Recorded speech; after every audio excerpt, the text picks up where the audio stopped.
Chapter 2. Of course Mrs. Arbuthnot was not miserable. How could she be, she asked herself, when God was taking care of her? But she let that pass for the moment unrepudiated because of her conviction that here was another fellow creature in urgent need of her help. And not just boots and blankets and better sanitary arrangements this time, but the more delicate help of comprehension, of finding the exact right words. The exact right words, she presently discovered, after trying various ones about living for others, and prayer, and the peace to be found in placing oneself unreservedly in God's hands. To meet all these words, Mrs.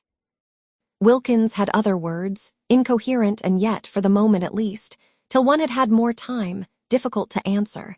The exact right words were a suggestion that it would do no harm to answer the advertisement. Non-committal, mere inquiry. And what disturbed Mrs. Arbuthnot about this suggestion was that she did not make it solely to comfort Mrs. Wilkins. She made it because of her own strange longing for the medieval castle. This was very disturbing. There she was, accustomed to direct, to lead, to advise, to support, except Frederick. She long since had learned to leave Frederick to God, being led herself, being influenced and thrown off her feet by just an advertisement, by just an incoherent stranger. It was indeed disturbing. She failed to understand her sudden longing for what was, after all, self-indulgence, when for years no such desire had entered her heart. "There's no harm in simply asking," she said in a low voice, as if the vicar and the savings bank and all her waiting and dependent poor were listening and condemning.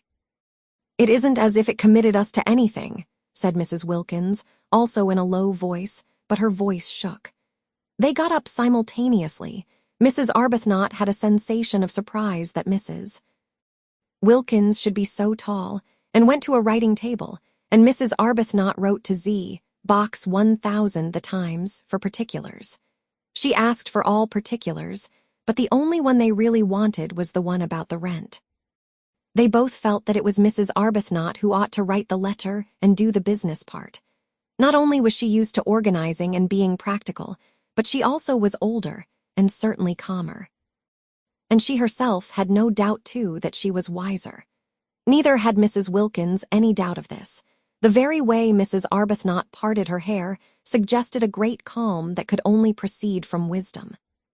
But if she was wiser, older and calmer, Mrs. Arbuthnot's new friend nevertheless seemed to her to be the one who impelled.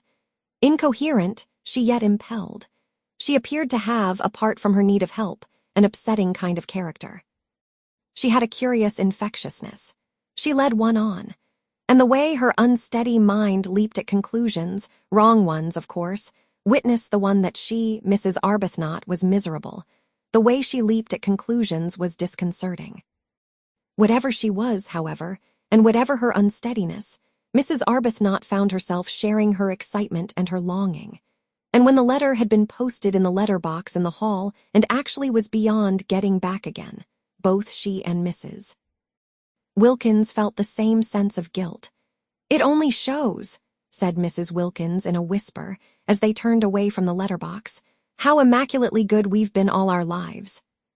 The very first time we do anything our husbands don't know about, we feel guilty." "I'm afraid I can't say I've been immaculately good," gently protested Mrs. Arbuthnot, a little uncomfortable at this fresh example of successful leaping at conclusions, for she had not said a word about her feeling of guilt. "Oh, but I'm sure you have.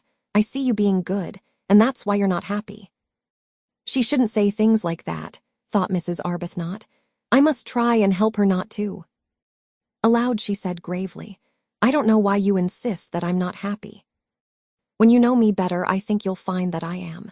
And I'm sure you don't mean really that goodness, if one could attain it, makes one unhappy." "Yes, I do," said Mrs. Wilkins. "Our sort of goodness does. We have attained it, and we are unhappy. There are miserable sorts of goodness and happy sorts. The sort we'll have at the medieval castle, for instance, is the happy sort."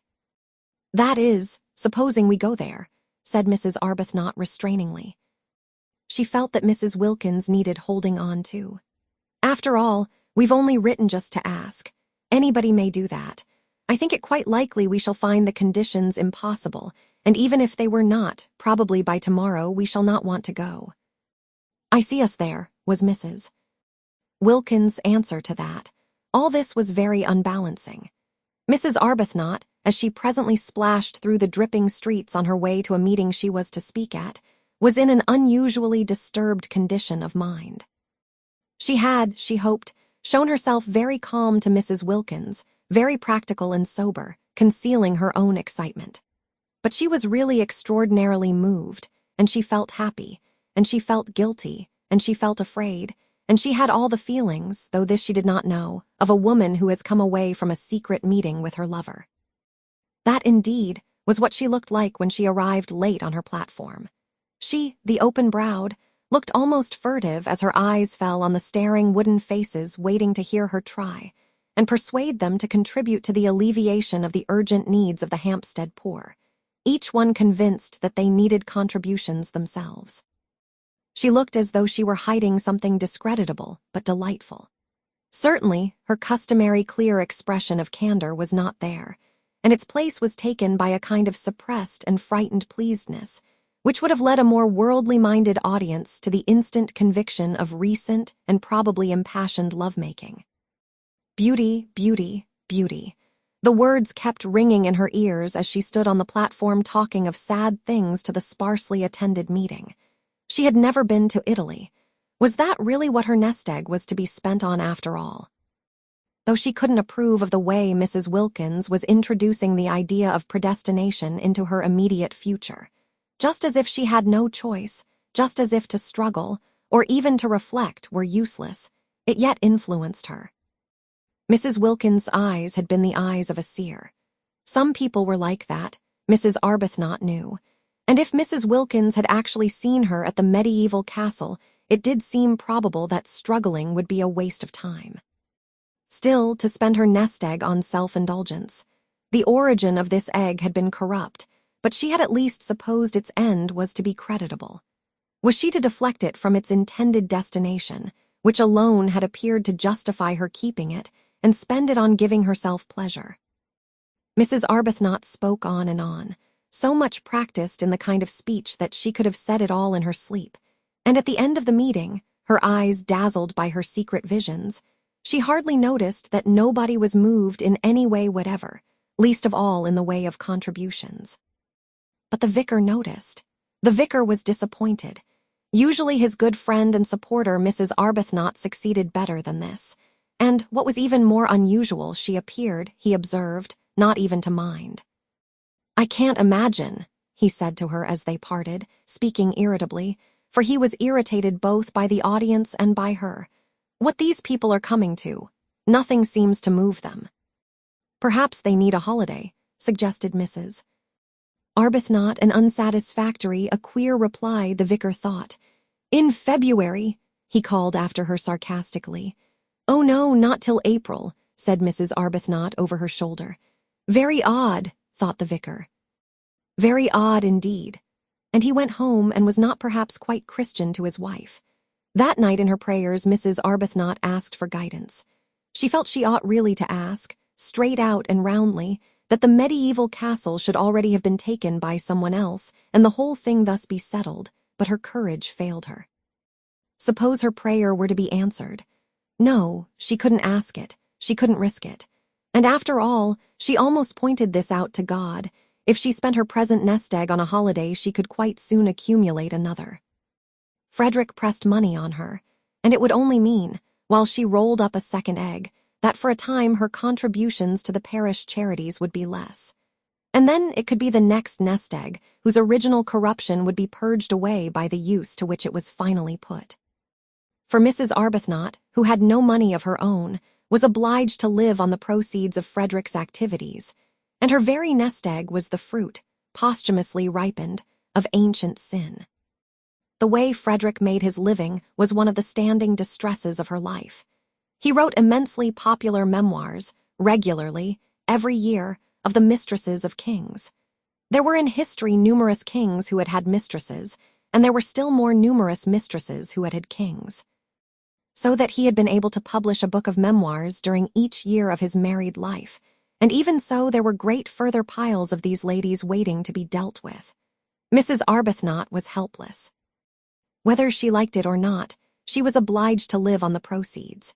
He gave her a dreadful sofa once, after the success of his Du memoir, with swollen cushions and soft, receptive lap, and it seemed to her a miserable thing that there, in her very home, should flaunt this reincarnation of a dead old French sinner. Simply good, convinced that morality is the basis of happiness. The fact that she and Frederick should draw their sustenance from guilt, however much purged by the passage of centuries, was one of the secret reasons of her sadness. The more the memoired lady had forgotten herself, the more his book about her was read, and the more free-handed he was to his wife.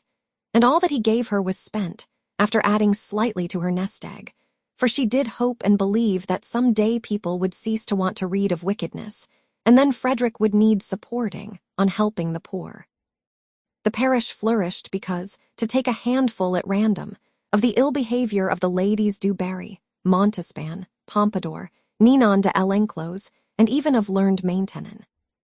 The poor were the filter through which the money was passed, to come out, Mrs. Arbuthnot hoped, purified. She could do no more. She had tried in days gone by to think the situation out, to discover the exact right course for her to take, but had found it, as she had found Frederick, too difficult, and had left it, as she had left Frederick, to God. Nothing of this money was spent on her house or dress. Those remained, except for the great soft sofa, austere. It was the poor who profited.